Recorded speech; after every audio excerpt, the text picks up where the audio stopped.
A polo mallet sliced the summer air, and for a split second the earth seemed to stand still.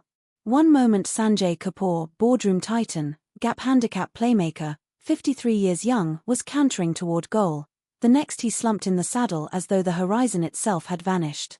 No collision, no stray hoof kick, only a tiny speck of danger, a bee that slipped between laughter and lips.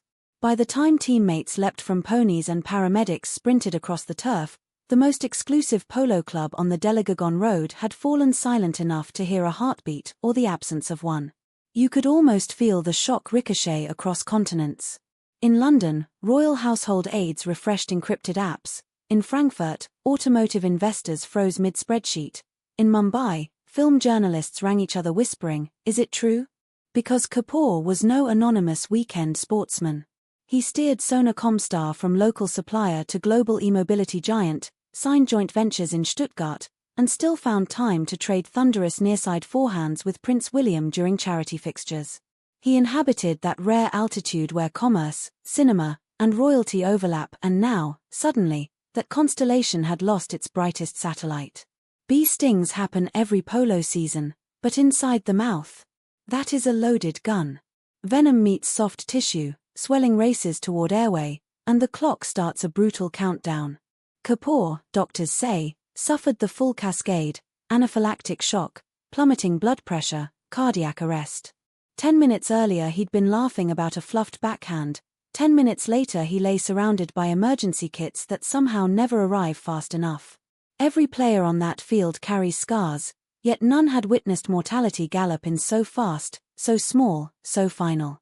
A cruel footnote: just hours before picking up his mallet, Kapoor had posted condolences for the Air India crash victims in Ahmedabad, an Instagram story about fragility, faith, and life's short runway.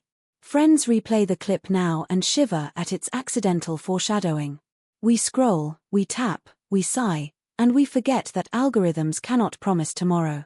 The business community barely had time to process the push alert. Sona Comstar's headquarters dispatched a midnight statement: visionary, architect, heartbeat of our mission. Translation for analysts: the strategist behind billion-dollar EV drivetrain deals is gone. Market chatter predicts safe hands will steady revenue, but no spreadsheet captures how one chairman's charisma oils gears far beyond the factory gate. Kapoor once joked that mergers are just polo chuckers in suits, timing, trust, the occasional tactical bump. Without his reins, the next chukker suddenly looks wider, riskier. Across the globe, the high-goal polo circuit reads like a royal address book: Brunei princes, Argentine dynasties, the House of Windsor. It was at Coworth Park and Guards Club that Kapoor swapped playful trash talk with Prince William, the heir who still squeezes polo between climate summits and school runs. Spectators recall the camaraderie: William's grin when Kapoor threaded a 60-yard pass, Kapoor's theatrical bow when the prince returned fire. Not pals who text at midnight, but comrades forged in the dust of shared obsession, a bond no protocol officer can choreograph. Imagine the prince's phone vibrating with news mid-briefing. A private pause, a public mask, and an unspoken reminder that accidents disregard pedigree. In an era when the monarchy leans on relatable moments, a friend's sudden death underlines their claim: life's curveballs batter everyone. Hooked yet? Because the next twist widens the lens again. Kapoor wasn't just ex-husband to Bollywood queen Karisma Kapoor, he was new dad to 6-year-old Azarius with model entrepreneur Priya Suchdev. When corporate obituaries mention survived by, they compress oceans of grief into 2 words. Picture a child being told why the front gate won't clatter tomorrow. Picture a partner erasing voicemail just to replay the laughter one more time. Behind every $1 million condolence wreath stands a living room scattered with Lego and half-read bedtime stories. Industry insiders note Kapoor always traveled with 2 EpiPens. Why weren't they on him Thursday? Some say the mouth sting accelerated too fast, others whisper human error. Either way, the tragedy spotlights a lethal blind spot in contact sports. Medics prep for fractures and concussions, yet carry limited antigen kits. Expect next season's polo rules to mandate allergy protocols as rigorous as concussion checks. It won't resurrect the fallen, but it may spare the next unsuspecting rider. Here's a stat to file under sobering: Anaphylaxis kills roughly 500 people annually in India, thousands worldwide, more than endorsed by any highlight reel. Most victims never knew they were vulnerable. Kapoor's fame may now turbocharge public health campaigns far louder than medical journals. Sometimes legacy arrives disguised as warning sirens. How will Sona Comstar navigate without its North Star chairman? Internal buzz suggests the board will split his dual-role strategic vision to a seasoned technocrat, external evangelism to a next-gen heir. But can any heir replicate the Rolodex of royal phone numbers and Hollywood speed dials Kapoor carried in his pocket? Investors love succession plans until charisma proves non-transferable. Polo peers have already booked a memorial chukker, black armbands, silent first throw-in, proceeds to allergy research charities. Word is Prince William may record a video message if schedules clash, an on-camera nod to a friend who once coaxed him into a backhand goal no tabloid photographer caught. The high goal circuit may be tight-knit, but grief needs room to gallop. Now zoom out once more. Kapoor's demise lands amid King Charles III's push for a slimmed-down roster of working royals and a greener monarchy brand.